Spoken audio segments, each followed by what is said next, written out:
everyone, welcome back to the Divine Feminine Energy channel. My name is Lynn and it's such a blessing to see you again. On my channel, we're going to be starting our Lilith diaries, and this is all going to be about embracing our dark feminine energy. On Patreon, in the Goddess Tribe, we are working with the goddess Lilith to bring in tools and messages from her on how to stand in our most seductive, powerful, liberated self. I offer coaching on Venusian beauty, where we work with Aphrodite. We look into your style, magnetism, attractiveness, and how to harness that even more through your birth chart, and general astrology readings with whatever questions you might have on your chart. We can do a one-on-one session and just help you tap into your most powerful, potent, divine feminine energy. So with all that being said, today we're going to start our Lilith series by looking into Lilith in the first house. So if you have Lilith in the first house, or if you want to know more about Lilith in the first house, maybe if you have synastry with someone with Lilith in the first house, stay tuned. What is Lilith, Black Moon Lilith in astrology? Let's start there. And why is it so connected to our dark feminine energy? Black Moon Lilith in astrology is the parts of ourselves that are often we feel ashamed for, we feel like have been repressed by society, the parts of us that we feel like we had to tame, that we had to almost keep hidden because of how intense they are, of how taboo they are. It's our shadow. It's what we feel like we have to keep hidden because of its strong potent power, and how people and us respond to that. It's such a fiery energy, that dark feminine energy. And again, the dark feminine represents similar topics. It's where if we really allow the dark feminine, it's our most primal, untamed, fiery, kind of expressive self. But because Lilith also deals with the shame, it's often like the Black Moon Lilith placement, the dark feminine energy, when in its power, it's where we harness the most power, where we're super sexually liberated, where we're sexually attractive, where we can literally have such a powerful aura that is so primal that we can make anything happen for ourselves, that we can attract, transmute, alchemize anything within this energy. It's incredibly powerful. It's our inner dark feminine, but also the wild woman. It's kind of that beautiful fiery energy. But on the other hand, it's also our shadow. It's where we have felt shamed, where we have felt rejected by society, what we feel like we have to tone down because of how intense and how people may respond to this energy. So this app is sponsored by Moonly, and Moonly is an app that I've been using for a couple years now myself, and it's honestly such a versatile app, and it provides different type of functions to help you along your self-care or spiritual journey. It has Vedic astrology calculator, which is super interesting because most apps or websites, they just use Western astrology, but Moonly also uses Vedic astrology, and I really like it because it allows me to kind of compare my differences with my Western chart, which I'm most familiar with, and then the Vedic astrology, and it'll give you interpretations of your placements. I'll show you guys a little bit of this as well.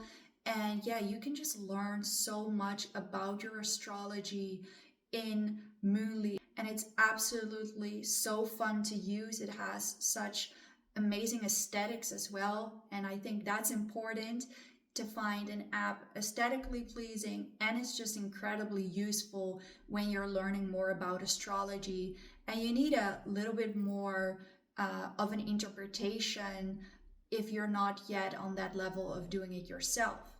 And it also has a tarot function, so it allows you to pull a daily card of guidance, but it also allows you to pull a 3-card guidance on a specific category in your life, such as love or career. And it is an AI tarot interpreter who will read the message for you. So again, you'll have an interpretation, but you can also learn tarot because it shows you the cards. You can look back on the cards, and it's super beautiful. And even for the people that don't really know much about astrology or tarot, Moon Lilith has a variety of different things you can look into, such as guided meditations, daily affirmations. The app is super versatile, and yeah, one of my favorite apps to use on my spiritual journey. So I'll leave the link for you to download it down below, and you should definitely give it a look. So when you have Black Moon Lilith in the first house, it's so powerful, but it's a challenging placement. I share the placement with you, so I'm going to be talking a little bit about my own experiences as well as the things I've observed throughout this. So the first house is the house of the self. It's literally our physical embodiment. Like that's just part of what we just are. Like that's what we're showing. That's our body, so part of our aura. It's just what is so physically seen about us. So when you have an asteroid dealing with dark feminine energy, a Black Moon Lilith in your first house, it's part of you. You are the embodiment of dark feminine energy. You have dark feminine energy visible to other people. So when it's in that first house, you'll have something potent, sexually magnetic, something about you that people can just feel when you walk into a room. And they cannot just feel it, they can see it about you. It's something that's visible to others. So what might this be? It might be that you carry something within your body, within your style, within your gaze that's raw, potent, sexual, magnetic, and people are either easily amazed by you. We could even say you could intimidate people. People could become a little bit obsessive with you, right? That's part of the dark feminine energy. But because dark feminine energy, Lilith energy, also has something very Plutonian about it, it elicits 2 types of reactions. It elicits opposite reactions. So on the one hand, you might have noticed some people are like so onto you or into you or amazed or intrigued by you. And other people may, without necessarily having good reason so, don't like you, dislike you strongly, have things to say about you. And you're like, all of you just existing, because it's the first house, you don't have to do anything, it's part of you. It's part of what you express. So this can be a tough placement because it's in the first house, it's in the self. You may have been rejected by society, by people, just for being you. You have maybe been seen as too much just by you being, just by how you look or just how you are, just how you represent yourself. And things that I have experienced myself, which can maybe express this a little bit deeper, is I've always had this energy within me where I'm like, I like to dress feminine and I like to accentuate my body or my curves. And I did this throughout as soon as I hit puberty, I did this. So there was always a lot of energy on people commenting on my looks. That's another thing because Lilith is there. And sometimes it was nice. Sometimes people were like, oh my God, I love what you're wearing. I love all that. Teach me your ways. But at other times it was not nice, and something I've experienced a lot, and I think Lilith placements in the first house experience is being sexualized, being lusted over, and being misunderstood in your physicality. Trigger warning: Lilith in the first house can really be a hard placement because of that Plutonian there. People wanting to abuse their power with you, people wanting to see what they can get away with you.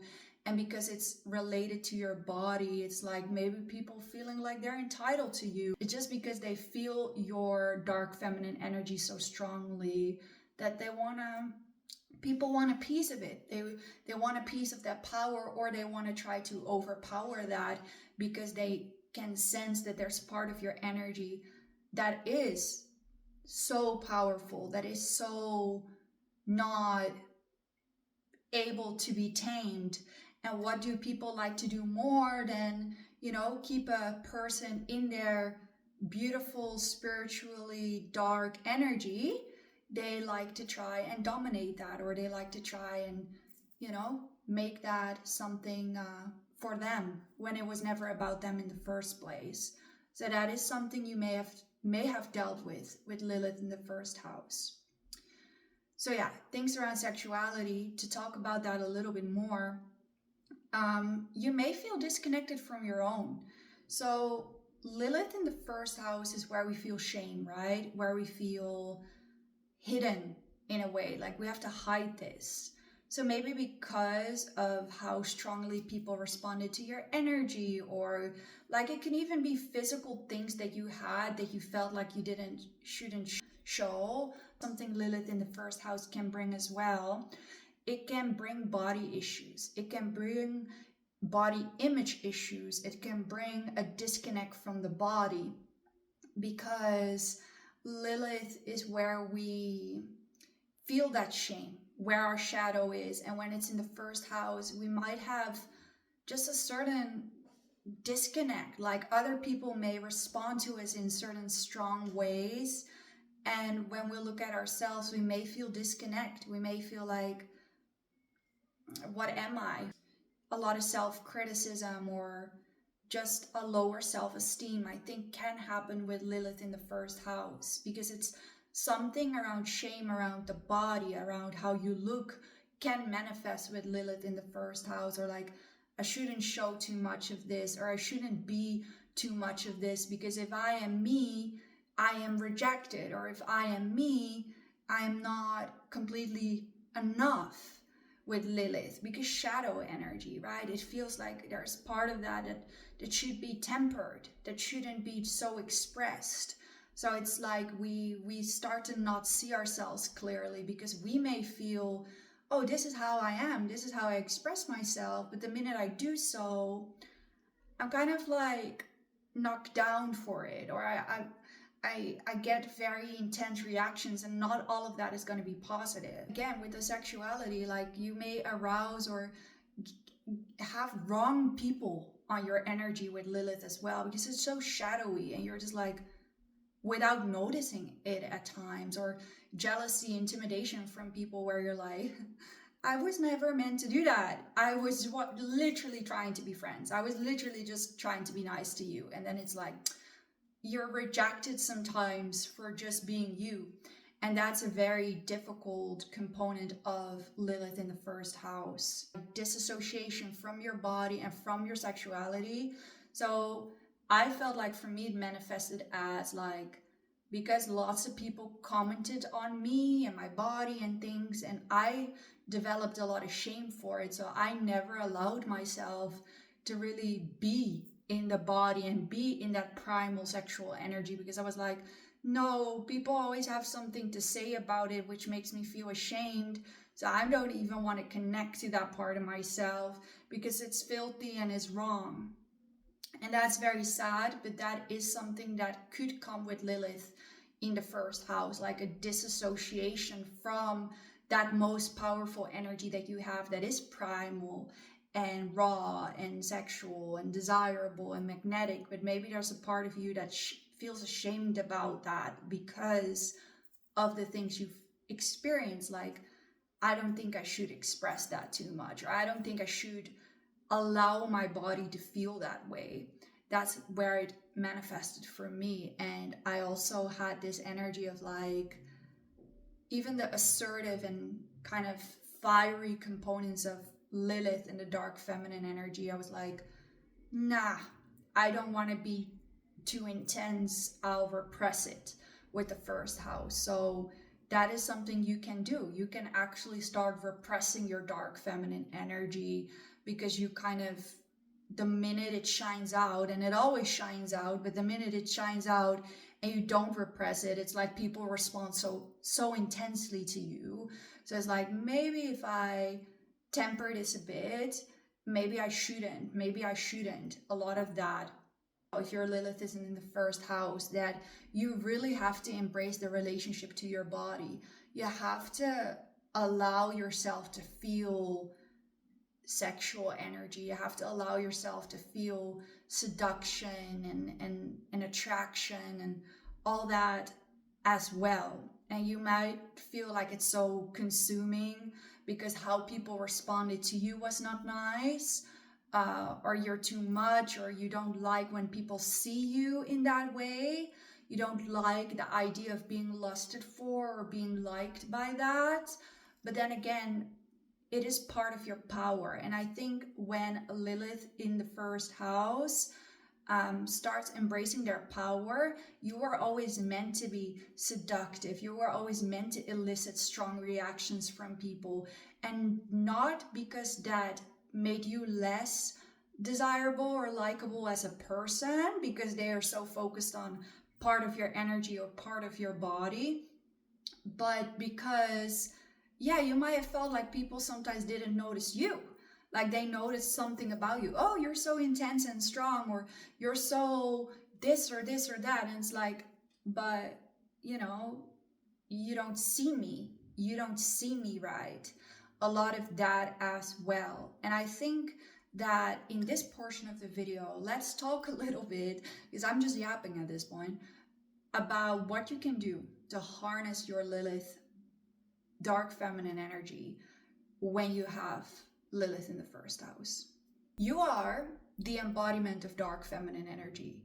And the minute you learn to not repress it, so to be seductive, to elicit these strong reactions, to make people uncomfortable, to tell people to shut the fuck up when they do something, to be assertive, to be against the grain, to be whatever, a rebel, or not really just do what society or other people expect from you.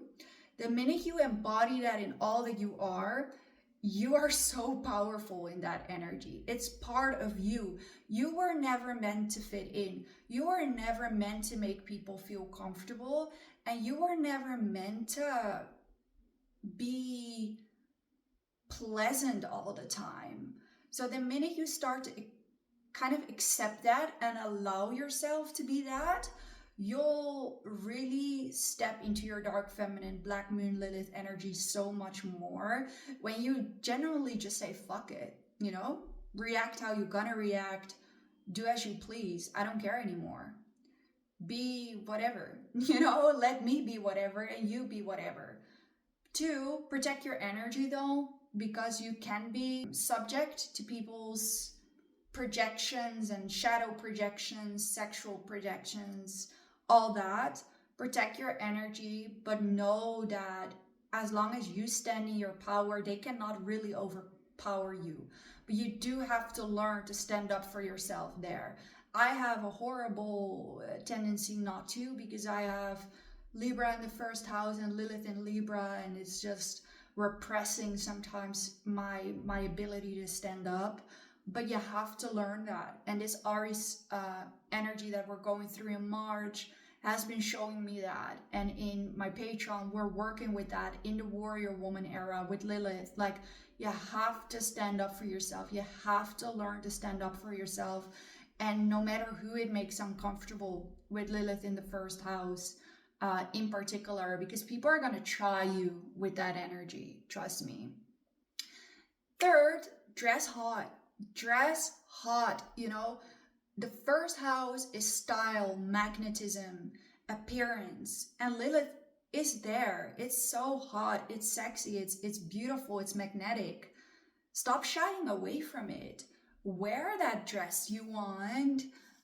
Do your hair the way that you find hot. And if people think it's too much, why are you wearing lace on a regular Tuesday? Because I motherfucking wanted to. That's why. Nothing else. Shut up. You know, that's the type of energy that will help you. When it's just like, and find your environments where you can do so. You're highly spiritual and you have a lot of this intensity. So don't try and fit in. Like, that's another thing. Don't try and fit in with your style or with your persona, because if you're trying to be super mundane when you have that energy, you'll just feel more rejected. But when you're in spaces where people are also a bit intense and primal, or whatever you want to call it, you'll feel less like an outcast. Lastly, work on the relationship with your body.